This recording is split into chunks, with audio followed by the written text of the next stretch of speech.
Hello everyone, welcome back to another video. Wow, it feels like ages since I said this and it feels so good to be back. So in this video today, I'll be covering a topic which most of you asked for, and it is the CP and PNR concept along with its numericals, of course. So what is CP? CP stands for critical point, also known as point of Equi-Time or Equi-Time Point. What is PNR? PNR stands for point of no return or point of safe return, as some people call it. So CP and PNR. Now before I start with the topic, I want to tell you that this particular topic is actually and it is practically used in flying. It is used in flight planning every time. So before I go for any sortie, I need to know where my CP lies or where the PNR is on my route. Because if I have an emergency, let's say an emergency in the aircraft or even an emergency at the destination aerodrome, I want to divert. For diversion, I come back and I refer to where the CP or PNR was. And I will only take a decision if I know my position with respect to either or both of these points. So let's dive into it.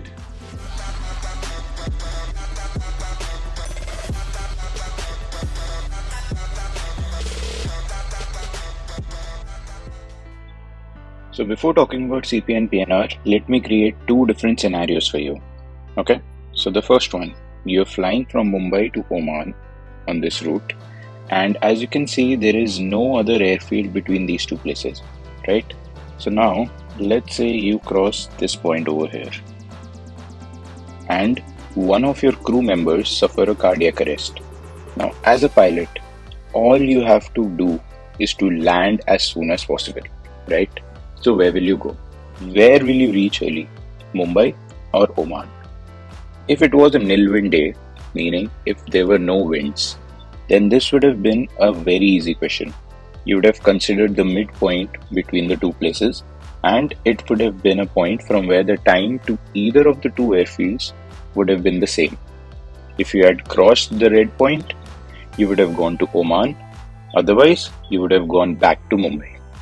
But in a real life scenario, you have something known as winds. And when you have wind component, the midpoint won't be the Equi-Time point, and you will have to calculate a critical point. Now what is this critical point? So critical point will be the point between Oman and Mumbai from where time to both the places will be the same. So if this was your CP, then time to Mumbai would have been equal to the time taken to go to Oman. Okay, and if you cross this CP, so let's say your aircraft is over here and now you have an emergency on board, where will you go? You will go to Oman. If your aircraft was over here and you face an emergency, you would have gone to Mumbai. Because at the CP, the time to both the places will be the same. If you cross the CP, then the time to the destination will be lesser, and if you haven't crossed the CP, then the time to your departure airfield will be lesser. So this is how I would explain the importance of your critical point. It is used when you are in a time critical situation, an emergency on board the aircraft. Okay, this is very important. The emergency should be on board aircraft. It can be a medical emergency or any system failure in the aircraft, where you must make a landing as soon as possible. And it is a function of wind. So critical point depends on winds. If the wind components change, the distance and time it will take for you to reach the critical point will change. We'll discuss all this in a while, okay? Now talking about the second scenario. Let's say you're flying from New Zealand to this small island called Tahiti, okay? And as soon as you cross this point, you come to know that there was a tsunami alert at Tahiti. So what would you do? You are literally stranded between two islands and have no other option but to turn back and go to your departure airfield. Now this could have become an ugly situation if you didn't plan the flight properly. But if you planned it properly, then before taking off from Auckland, you would have calculated a point which is known as the point of no return, or also known as point of safe return. So this is the point which is farthest from your departure airfield till where you can fly safely and land back at your departure airfield within the safe endurance of your aircraft. Okay, so what this means is that once you cross the PNR, So once you're here, you do not have enough fuel to go back to your departure airfield, and you must continue to your destination airfield. So before we cross the PNR, what pilots do is that they check if the destination airfield is available or not. Obviously, they check that before taking off as well, but to be doubly sure, they do it again before they cross the point of no return. Okay, so summarizing the point of no return, it is used in a fuel critical situation. Here, fuel is master. If you have more fuel, the farther you can fly and come back to your departure airfield. The lesser fuel you have, the lesser distance you can go out and come back. Okay. The emergency in this case is not in the aircraft, but it is at the destination airfield. So PNR is used when the emergency is at the destination airfield on the ground. Okay. And this is a function of fuel, as I just told you. We have to land within the safe endurance of the aircraft. I will talk about safe endurance in a while, but this is the summary you should know with respect to the exam questions. Okay, so now you've got an idea about both of these points. Let's now look at how to calculate CP and PNR on our planned route. Starting with CP. CP is also known as ETP, which is Equi-Time Point, or PET, which is point of EquiTime. So I'll just derive the formula we use to calculate the distance to my CP. One thing which is very important for you to note is the diagrams which I'm going to use. So I'll be using two diagrams, one for CP and one for PNR. I want you to keep in mind both of these diagrams, because in the exam, if you get the diagram correct, your answer will automatically come out correct. Okay, so these diagrams are very, very important. You should know the difference between the diagram used for CP and the diagram used for PNR. So let's talk about CP. Let's say I'm flying from place A to place B. The distance between A and B is, let's say, D nautical miles. Okay, and I assume that my CP is somewhere over here, which is at a distance of X nautical miles from A. Okay, so now distance A to CP is X. So obviously distance CP to B will be D minus X, right? Okay, so from the definition of CP, I know that the time it's going to take for me to go from CP to A will be equal to the time it's going to take me to go from CP to B. And if I'm going from CP to A, I will obviously go at some speed. So this speed I'll consider H. H also stands for home. Home, why? Because A was my home airfield. I was going from A to B. So if I go from CP to A, I will call it my home ground speed. And when I'm going from CP to B, that will be my on ground speed. On because I'm going onwards to the destination. And both of these speeds will be ground speeds. Okay, ground speed is the speed which I am getting on the ground. Okay, so basic thing, we know that speed is equal to distance upon time, which gives us time is equal to distance upon speed. Using this formula, I'll make an equation. That equation will be my time CP to A is equal to the time CP to B. Now time it's gonna take me to go from CP to A will be distance, which is X, upon speed. Speed is H. This time will be equal to the time it's gonna take me to go from CP to B. So from CP to B, distance is D minus X and speed is O. Now I'll just cross multiply both of these. I'll get XO is equal to, simplifying it further, and I get a formula X is equal to DH upon O plus H. So this is the distance of CP from A. DH upon O plus H. What is D? D is my total distance between A and B. O is my ground speed from CP to B. And H is my ground speed from CP to A. So this is the formula for distance to CP. Okay, DCP. Now how do I find the time to CP? We know that time is equal to distance by speed. So the time I'm going to take from my departure airfield to go to CP will be distance to CP upon my ground speed out. So if I plot it on the diagram, ground speed out will be the speed by which I am traveling from A towards CP. This is also O, but this O stands for out or out ground speed. In most of the questions, your red O and the white O speed will be the same. But there will be some questions in which it will be given that you experience an engine failure at CP. So in case you have an engine failure at CP, then your on ground speed will be less than the out ground speed. And it is very important for you to know the difference between the on and the out ground speeds. Okay, out is used when you're finding the time to CP. It will be distance, which is dh upon O plus h divided by O. Okay, so the formula becomes time to CP is equal to DOH upon O plus h.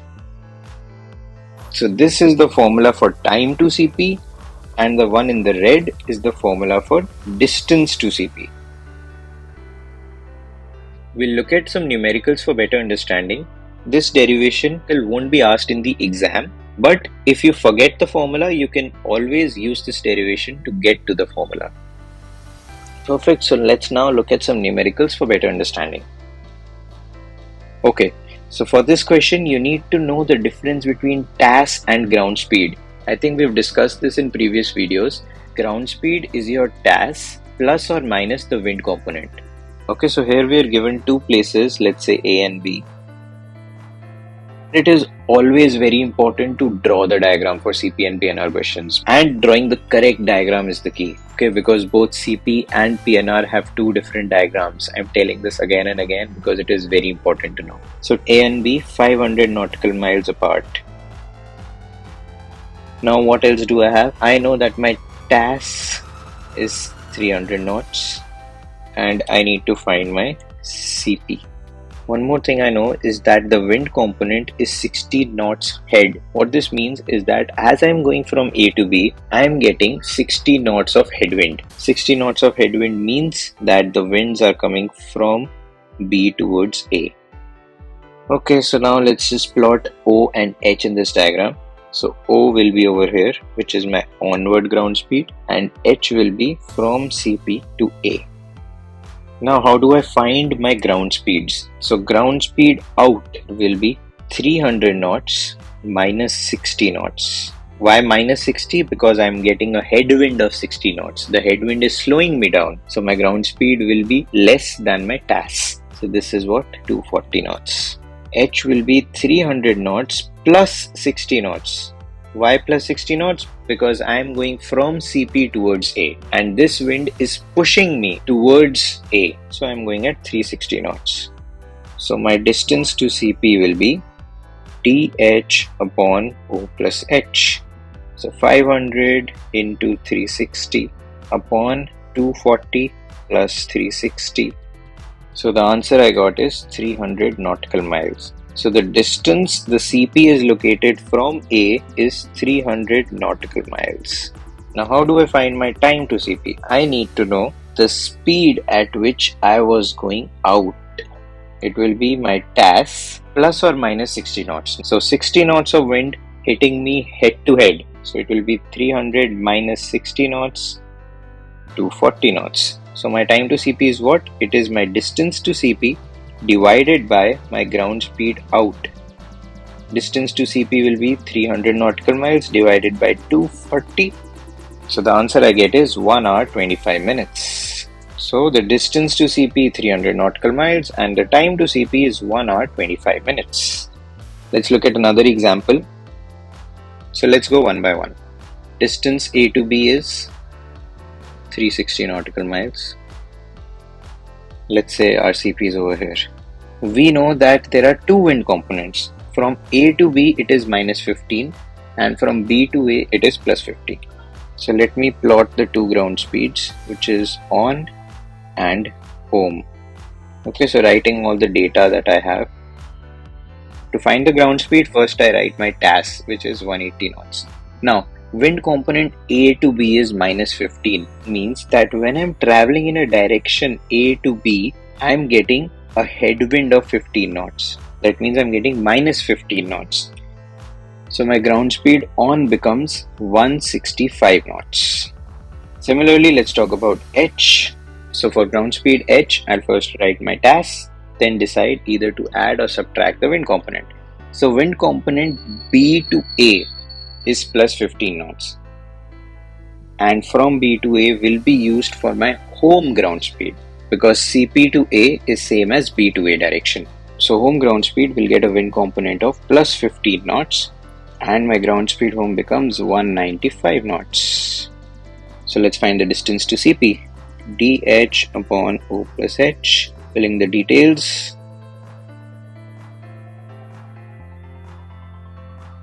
So I get a distance of 195 nautical miles. Okay, wait. What I need to find is the distance to B from the CP. Okay, so it is very important to read the question carefully. This distance of 195 is from A to CP. So this is 195 till my CP. What do I need to find? I need to find this distance, which is from CP to B. So it's nothing, it's just total distance minus 195, which is 165 nautical miles. So this is the answer, which is a distance of 165 nautical miles CP to B. Alright, again a very easy question. Okay, so let's look at one last question from CP, and this is a type of question that is very common in the exam. It requires a flight computer to get your ground speed home and ground speed on. Okay, so in this question we are told that an aircraft departs point A on a track of 135 degrees for point B. So let's say this is A and this is a track of 135 to point B. Okay, so this is 135 degrees track. Now the TAS is given as 200 knots. So we are given the TAS as 200 knots and the distance is given as 600 nautical miles. We have the wind velocity 080 degrees 35 knots. So what this means is that the winds are coming from 080 degrees at 35 knots. Okay, so now what do we have to find? So we have to calculate the distance to CP and time to CP in case of engine failure with reduced TAS of 180 knots. So let's just ignore this part and first we'll find the time and distance to CP when there is no engine failure. Okay, when all operations are normal. So in case all operations are normal, let's say the CP comes out to be over here. Okay, so this is my CP. Now to find the distance and time to CP, I need two things. First one is my ground speed on and my ground speed home. So to find both of these ground speeds, what I will require is a flight computer. So I will use my CX3 flight computer. Whatever flight computer you have, be it CX2 or CX3, you should be able to use it to find the ground speed. Now I'll just show you how to find it on the CX3. So on the CX3, I will go down the menu to wind correction. Okay, so now in wind correction, I will put in whatever details I have. So for ground speed on, my track will be 135 degrees because from A to B, I was going on a track of 135 degrees, right? And on ground speed means that I'm going from CP to B. From CP to B means in this direction. And my track of 135 was also in this direction. So the track A to B will be 135 degrees. Let's put the details in the flight computer. So ground speed, I don't know. TAS, I have the TAS of 200 knots, which is my full TAS with all operations normal, no engine failure, nothing. Track 135 degrees. Wind speed is 35 knots and wind direction is 080 degrees as per the question. So the ground speed that comes out is approximately 178 knots. So this is my on ground speed. Now if I talk about my home ground speed, so for home ground speed, I am going from CP towards A.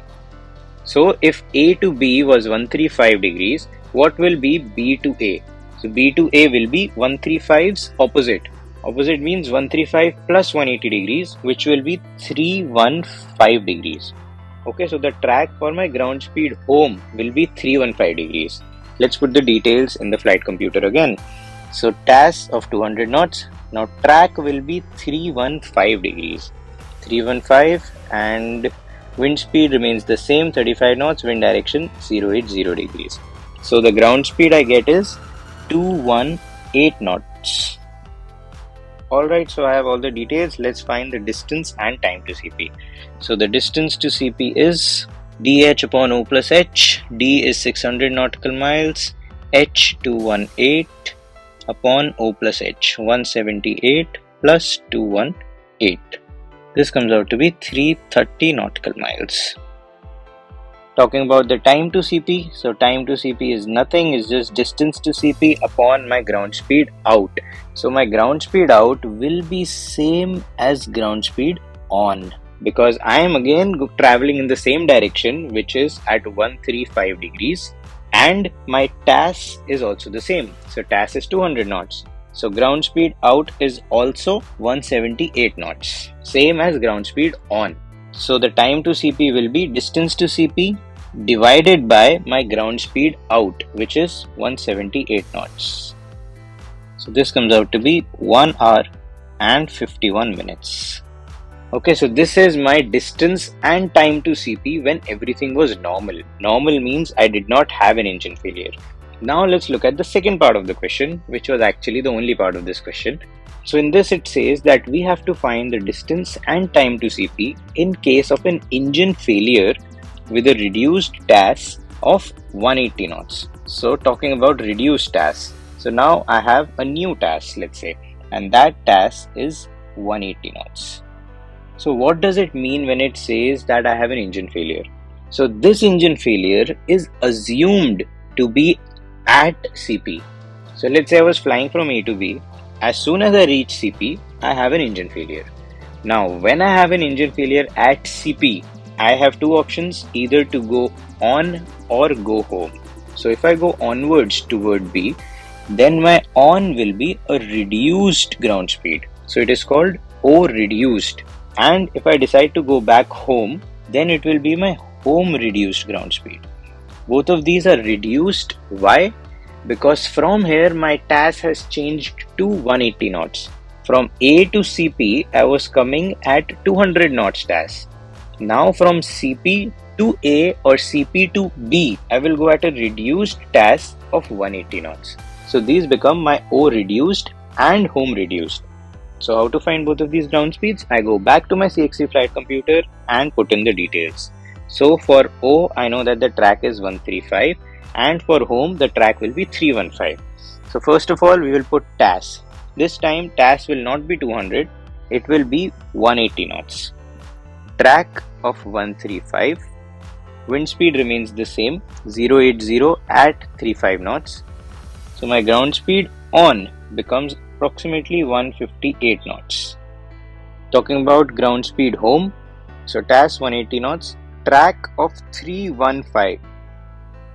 Wind speed remains the same, 35 knots and 080. So my ground speed home becomes approximately 198 knots. Now I have all the details for my distance to CP. So the distance to CP will be D, which is 600, H 198 upon O plus H. So this comes out to be 333 nautical miles. So this is the distance to CP if I have an engine failure at CP. Now talking about the time to CP in this case. So for time to CP, I need my ground speed out. So my ground speed out will be the same what I used in the previous scenario. Why? Because when I was coming from A towards CP, I was coming at a TAS of 200 knots, right? So the ground speed out in the previous case was 178 knots. So in this case also, I will take the same ground speed out of 178. Distance 333 divided by 178, I get 0152. So 1 hour 52 minutes is my time to CP, and 333 nautical miles is the distance to CP in case of an engine failure at CP. So I wanted to do both the scenarios in this so that I show you the difference, how to solve with normal TAS and with a reduced TAS. So in the reduced TAS, I only take reduced TAS for my on and home ground speeds. I hope you've understood these questions because you will get these in the exam for sure. So this slide will contain information which you should know by heart for the exam point of view. So the first point says that the CP does not depend on fuel. It only cares about the winds. So let's say you're carrying 4,000 pounds of fuel in the aircraft and you increase it to 6,000 pounds. The distance to CP will remain the same. The distance to CP does not care about the amount of fuel you're carrying. It only talks about the wind, because winds will change my ground speed. Next point says that the CP will lie at the midpoint in these three cases. First one, when your O is equal to H. So when your ground speed on is equal to the ground speed home, your CP will lie at the midpoint. Next one is that when you're flying in nil wind conditions. So when you don't have winds, the CP will lie at the center.